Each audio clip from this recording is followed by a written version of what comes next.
your efforts on performance contracting and also adding the U-Verse service. Thank you. I appreciate that.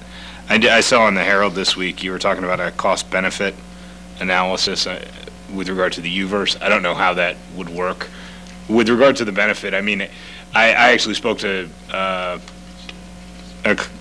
one person who works at AT&T, and I don't know how we would ever end up getting, they're not going to give out that information. Well, I know. But it's what I can say is that from my own feedback I've gotten from people here in town, there are people who use the U-Verse for TV, and they would like to see it, and they've said to me flat out, that's the one thing, the one drawback that they had to it. They got it anyway, but they would still like to be able to see the government meetings on TV. Well, you're right.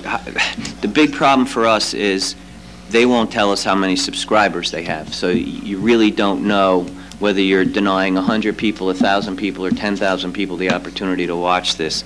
And so that's why it's so important if they can pick up the cost of this, because we really don't know how many people we're extending the benefit to.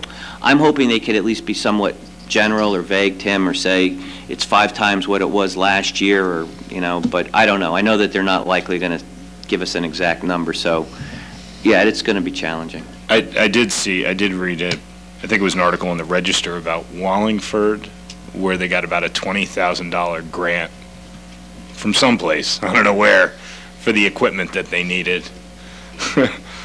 So it's out there somewhere, I think. Thank you. Okay, nothing. Oh, yes, Mrs. Giddings. With regard to the first thing, and I realize we're going to be going over financials next week,